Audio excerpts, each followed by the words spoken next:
Have you ever looked at a unique dart placement on a garment and thought, how did they even draft that? Well, you are not alone. I remember the first time I tried to step away from the unusual bust darts and the freedom I felt when I realized I could place those darts anywhere and I could still make the pattern work. Hi, I'm Christina, and I love to pattern draft digitally to create my own unique sewing patterns that I can wear and share. And I'm here to help you do the same. So whether you're just starting out or trying to get more comfortable with softwares like Affinity Designer, Clo 3D, or even Adobe Illustrator and the patterning you can do in each of those, I love sharing approachable ways to get started. So in today's video, I'm going to walk you through how you can create an asymmetrical double dart in Affinity Designer, even if you're brand new to digital drafting or you're still figuring out what all the tools are and where they're located. So let's go ahead and bring up Affinity Designer really fast. And I have my half scale here. If you are interested in the half scale, you can definitely find it in the link below. You can definitely grab that. And if this kind of learning helps you, consider subscribing to the channel so you can keep learning different ways to pattern draft in many different programs. So let's go ahead and dive in. The first thing I want to do is I actually want to make a copy. Whoops, let me grab that first. Make a copy of my front piece. I'm not going to be worrying about the rest of them for right now.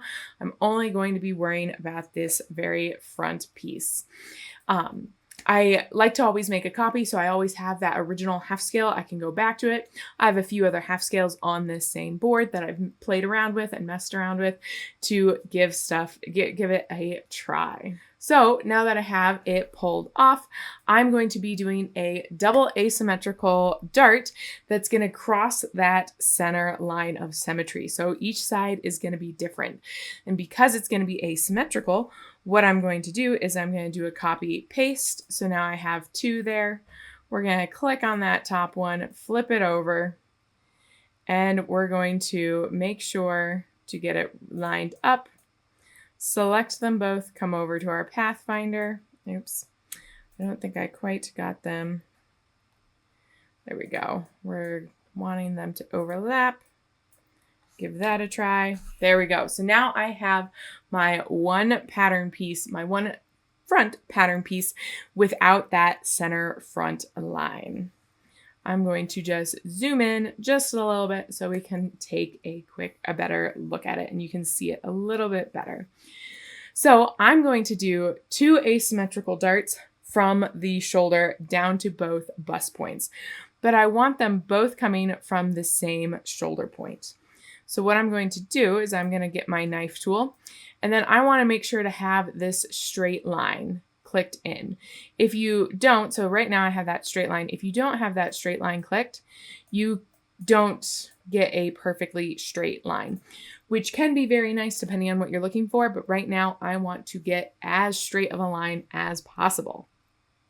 So then I'm just going to create my line, and I want to angle it so it's going across that front, and I want to get right at the very, very tip of that dart. It can be a little hard to do in Affinity Designer. It sometimes pops you down just a little bit, so it's just something to kind of be aware of. Then I'm going to do the same. I'm going to go about here, and I'm going to go right through that tip of that dart point. So then the next thing we're going to do is we're actually going to want to spread those darts. So I'm going to change to my direct select tool, and we have this little bullseye right here. That's how where it's going to rotate from. If your bullseye has not pulled up, it is this button right up here.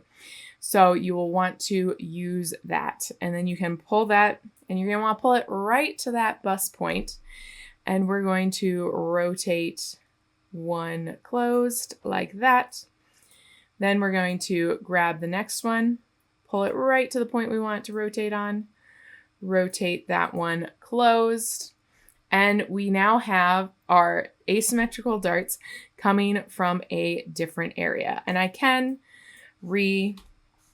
combine them all. Oh, I do have a little bit of extra. Let's get those. Those recombining them that way is not always my favorite, especially after doing a dart rotation, because I haven't yet backed off of the dart, or backed off of the bust point a little bit.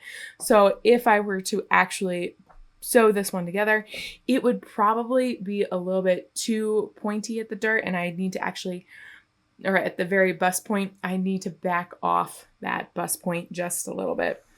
And the way I would do that is I would craft a line. So we're just going to, we're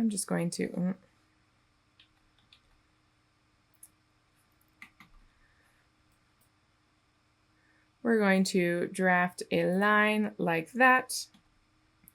Then I'm going to select that line, and it is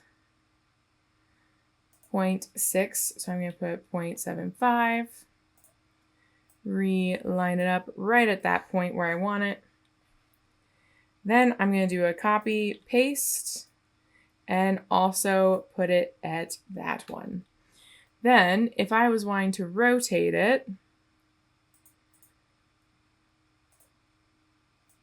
let's see here, we're going to just rotate it a little bit like that so that it is centered.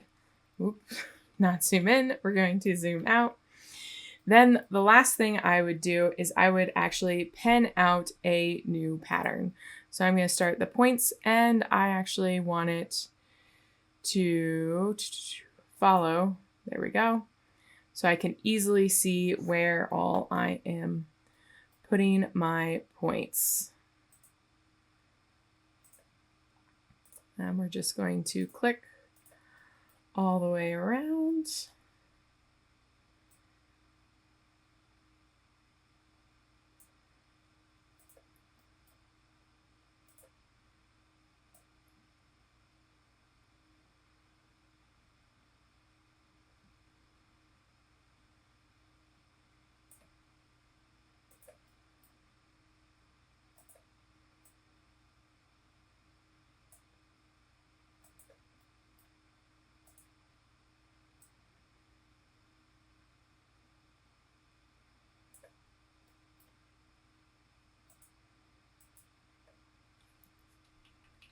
And there we have it. We now have our pattern just like that. Actually, before I take it off, I remember my one, I'd want to go back through and double check some of these points. We're going to move a few of these points around and adjust them because they're not all, oops, quite where I'm wanting them to be. So it's always good to be able to go back in and do those tiny finessings. Go, pop that there. There we go. That looks much better and what we're actually looking for. There we go. So we then have a double asymmetrical dart created here in Affinity Designer that we could actually print this off and test it out and put it on our half scale form so that we could see how it looks and what all it and how it crosses that body and that center line. I hope that gave you a glimpse into how versatile and easy it can be to pattern draft in Affinity Designer, especially when you're experimenting with some new ideas and rotating some darts around the bust point and creating sometimes some really fun asymmetrical dart. And remember, every new design you try is a chance to explore your creativity just a little bit further. And it doesn't have to be perfect. It just has to be yours. I always say, give it a try, test it out. Right now it's all digital. You don't even have extra paper that you're using. So it's really fun to just play around and see what you can create. If this video helped you, feel a little bit more confident in pattern drafting in Affinity Designer, I'd love for you to subscribe so you can see many more pattern drafting tutorials in Affinity Designer and other ones. There is so much more that I know you can learn, and I cannot wait for you to really get into digitally pattern drafting in whatever software suits you best. I look forward to seeing you in some of my other videos. Take care.